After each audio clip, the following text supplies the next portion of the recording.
अस्सलाम वालेकुम। एक पुरसकून गांव में मिस्टर जॉर्ज नाम का एक बूढ़ा आदमी रहता था। वो तन्हा था और तारीक जंगल के किनारे लकड़ी की एक छोटे से घर में रहता था।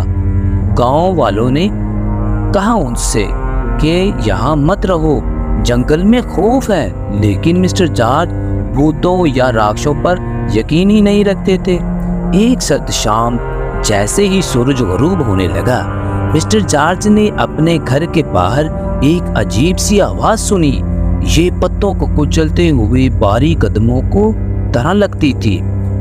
परेशान होकर इसने लालटेन पकड़ी और बाहर चला गया। जंगल मामूल से ज्यादा गहरा था और दरख्त हवा में राज की सरगोशी करते दिखाई दे रहे थे।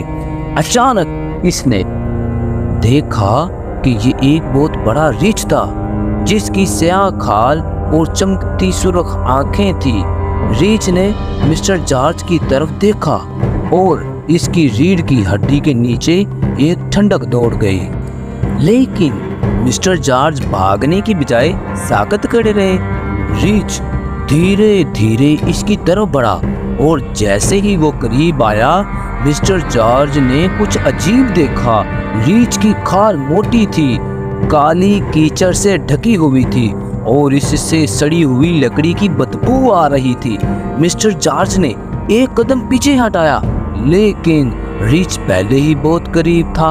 वो नीचे गिरा बहुत बुरी तरह। एक गहरी आवाज जो जंगल में गूंज रही थी। रीछ की आंखें मिस्टर जॉर्ज पर जम गई और उसकी आंखों में खून बह रहा था और इसी लम्हे इसे एक खौफनाक महसूस हुआ। ये सिर्फ एक रीछ नहीं था, ये कुछ और था, कुछ बुरा। बगैर किसी सोचे समझे रीछ ने मिस्टर जॉर्ज की तरफ लपका। इसने भागने की कोशिश की, लेकिन रीछ बहुत तेज था। इसने इसे अपने बड़े पंजों से पकड़ लिया और एक ही लम्हे में इसका काम तमाम कर दिया। इसे अपने अंदर निगल गया। अगली सुबह गांव वालों ने मिस्टर जॉर्ज का घर खाली पाया। इसकी लालटेन जमीन पर टूटी हुई थी और इसका वहद निशान जंगल की तरफ जाने वाले इसके पांव के निशान थे। देहाती जानते थे कि वो मिस्टर जॉर्ज को दोबारा कभी नहीं देख पाएंगे और उन्होंने कभी भी इस खौफनाक जंगल के करीब जाने की हिम्मत नहीं की।